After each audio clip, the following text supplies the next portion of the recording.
This video series covers general safety guidelines for working in the performing arts facilities at Cal State LA, including all work in the theatrical trade shops, as well as for directors, designers, performers, and technicians when participating in rehearsals, performances, and during class activities.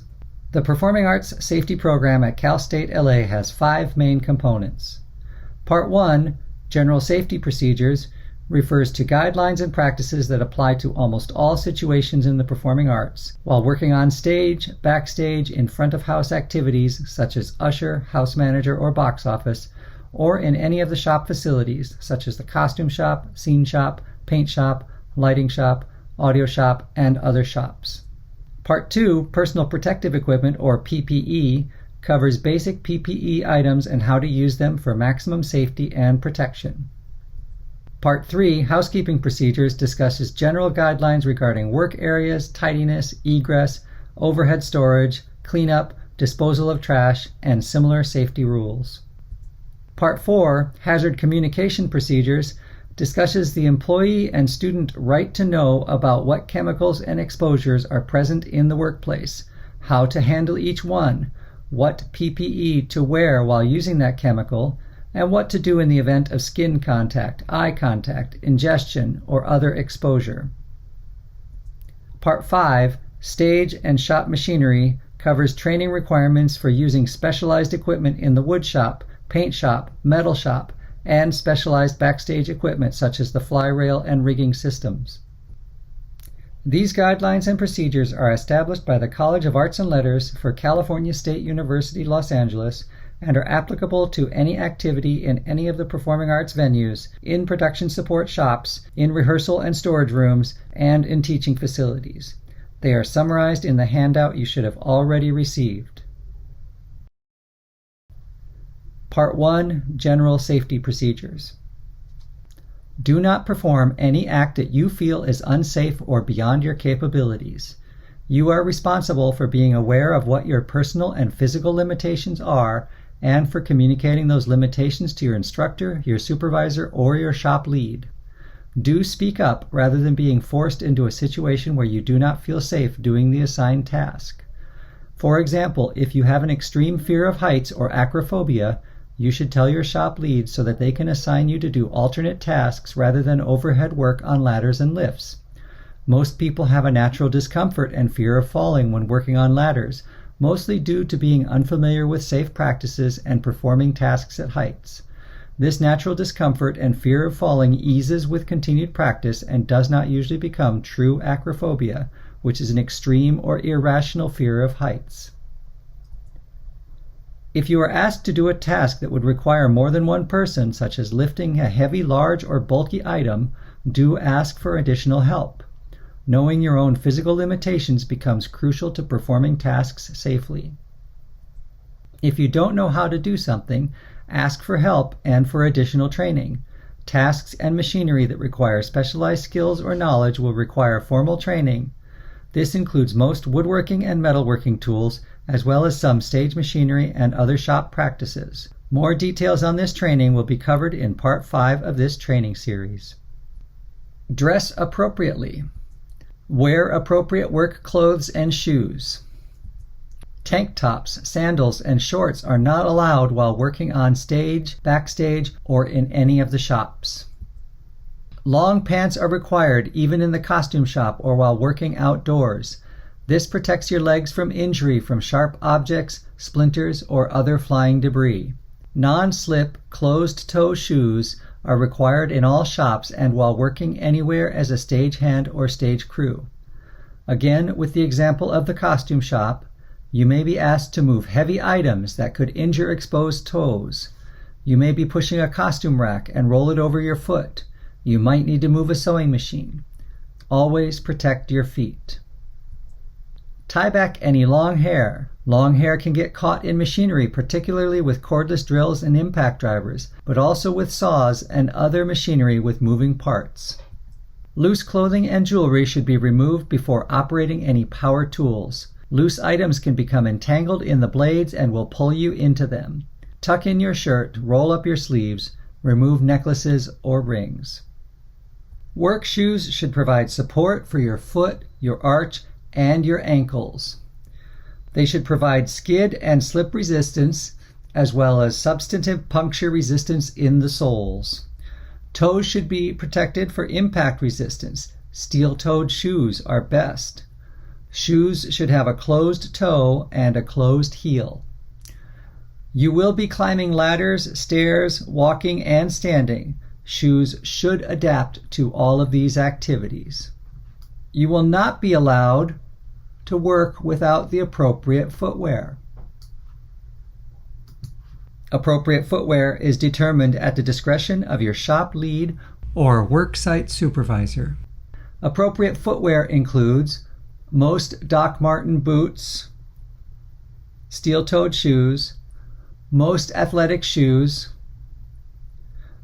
most hiking boots and shoes, most work boots, and most sneakers. Welding and metalwork may exclude shoes with soft fabric components. Excluded footwear includes no heels, no open-toed shoes, no flats, no cowboy boots, no Uggs, no slippers, no sandals, and no dance or ballet shoes. Front-of-house crew, such as ushers, box office, house managers, should always wear practical shoes, as their assignments may require lifting and moving equipment. Heels and open-toed shoes are not appropriate. Long pants are required in all the shops and while working backstage or onstage. This includes any time you are working in the lighting shop, costume shop, audio shop, video shop, property shop, scenic shop, painting shop, and welding shop. Long pants protect you from splinters, knives, blades, razors, pins, needles, and other sharp or puncturing objects. They also protect your legs from sparks in the metal shop and fine threads of cut copper wire or hot solder in the lighting, video, and audio shops. No shorts are allowed. Many tasks require working closer to the ground or on your knees, and the long pants provide better protection for your legs. Anywhere that generates wood debris or splinters, or when metal staples are in use, could send projectiles into exposed legs. No skirts or dresses are allowed. Be mindful that you may be climbing ladders or step stools, or bending and crawling for some tasks. Skirts and dresses are not appropriate to these tasks. No sleeveless shirts. You want to protect your arms. Welding tasks will require long sleeves and a leather jacket. No halter tops. No tube tops. Your clothing should protect your shoulders and upper arms as well as your midriff. Report all injuries to your immediate supervisor. For minor injuries during regular working hours on Monday through Friday, you may go to the health center. They will document your injury and direct you to any further procedures. For campus employees, there are additional procedures regarding workplace injuries which should be covered in your employee orientation. Your supervisor will also be familiar with how to respond to workplace injuries and reporting procedures. For more serious injuries, call campus police at 323-343-3700. You should program this number into your cell phone. Calling campus police and public safety will get you the fastest campus response. They will reach out to county emergency services as needed. If you call 911 from your cell phone, you will bypass campus services and go directly to county services, and since they are not familiar with campus, this may delay their ability to provide immediate emergency service. Call campus police for the fastest response time. First aid kits are available for self-service care only.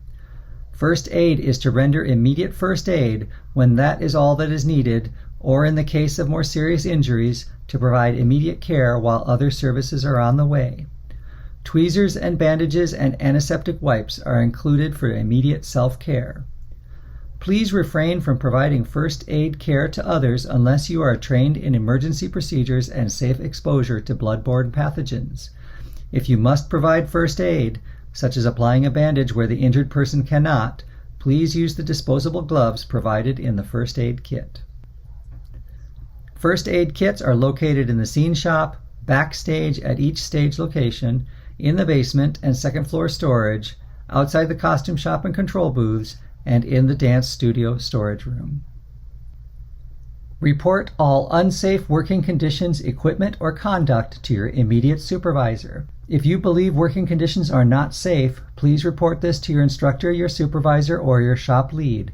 Unsafe working conditions can include things like being asked to work on a raised stage platform without any safety railings, slippery floors from dirt, debris, or sawdust, poor housekeeping of the work area, other students or coworkers who are not following safe work practices and who may be putting others in dangerous situations.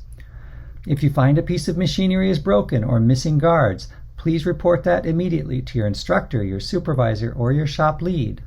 Seek assistance. Don't try to repair something unless you have been trained to do so. If a tool or piece of equipment becomes damaged or inoperable while you are using it, report this immediately to your instructor, your supervisor, or your shop lead.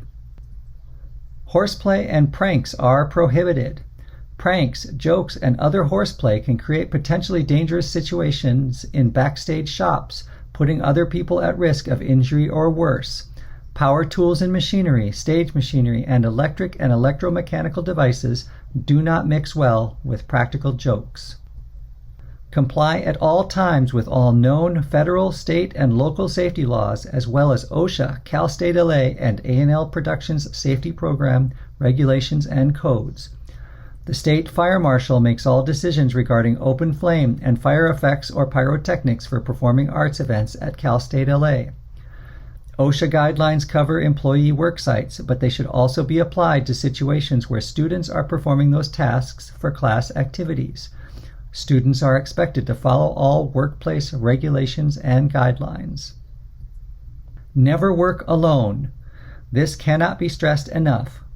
Under no circumstances should any employee or student be working alone in a performing arts venue, on a stage, backstage, or in any of the theatrical support shops. Always schedule work where you have a buddy working in the shop with you. Your buddy should be equally trained and competent at performing the tasks you are doing.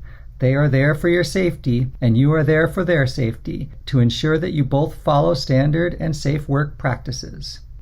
Should you get injured, your buddy is there to call for emergency help and to help with any immediate first aid care. If you do need to be transported to medical care, your buddy should be riding with you while a third person drives.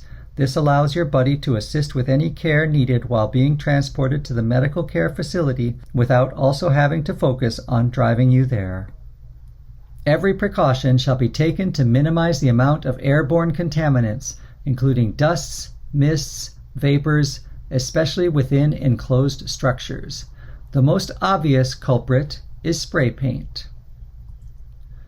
Generally speaking, no aerosol spray painting indoors is allowed. The propellant in aerosol cans quickly becomes airborne and will affect the health and breathing of all other crew working in that room or on that stage. The aerosol vapors will also carry through the HVAC system and migrate through air conditioning ducts to other shops, rooms, and offices in the building, exposing even more individuals. Whenever possible, please do your spray painting outdoors. The designated spray paint area is the upper porch of the loading dock, just outside the west door of the scene shop. Please also lay down drop cloths to protect the concrete from paint buildup. Not only does this prevent the concrete from becoming unattractive due to overspray, but the paint buildup on the concrete can create toxic runoff that will carry into the storm drain. Storm drains carry poisons and toxins directly to the ocean. We avoid contributing to the ocean pollution by laying drop cloths on the concrete while we are spray painting on the ground. If the pieces you are painting are small, spray paint on top of one of the work tables outside. 1 or 2 trash cans in the shop will have plastic can liners. These are the appropriate places to deposit sawdust that you collect throughout your workday. When taking these trash cans to the dumpster, tie the bag closed before removing and placing the entire closed bag into the dumpster. This contains the sawdust and helps the campus comply with South Coast Air Quality Management District guidelines regarding dust control. If the sawdust goes directly into the dumpster, then every time the trash gets moved from dumpster to transport and finally to landfill, that sawdust becomes airborne at every movement and impacts local air quality. Please do not put sharp objects into trash cans with plastic liners. Wood scraps will poke holes in the bags, rendering their containment of sawdust useless. Hot trash, such as metal shavings and welding slag, should get collected into the hot trash metal container near the metal work area and the grinding workstation. Please do not put hot trash into trash cans that contain combustibles, such as wood or sawdust. Please refer to additional training regarding hot work procedures when using tools that generate sparks, metal arcs, or flames. Sawdust can also create health hazards when it becomes airborne. When you are sanding, wear appropriate personal protective equipment. When you are using scene shop machinery, always use dust collectors, even for small or short operations. Blast gates are located at several machines to direct dust collection to the machines that are in use. Please check and open blast gates for your tools when you are using them.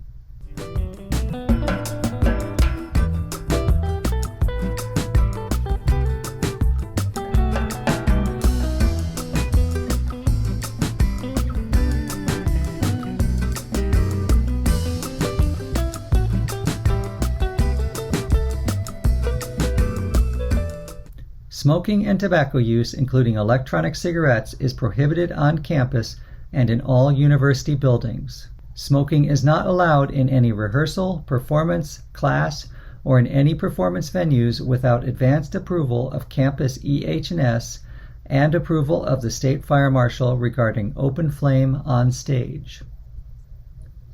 No food, drink, or chewing gum is allowed in any of the classrooms, theaters, booths, dressing rooms, backstage, onstage, or in the seating areas. Water is allowed only in sealed containers such as commercially bottled water or refillable sports bottles. There are water bottle refilling stations readily available across campus. Booths and tech tables have sensitive electronic equipment operated by lightboard operators, audio engineers, stage managers, and video operators. Bringing food, soda, coffee, and other food items to these locations risks damaging sensitive electronic equipment. Food, soda, and coffee also increase the potential for crumbs and liquid spills that can attract ants, rodents, and other pests. Stage managers are responsible for upholding the no food or drink rules, especially in the seating areas of the auditorium during daily rehearsals. Food and drink are only allowed in the green room, TA 126, and outside of the building.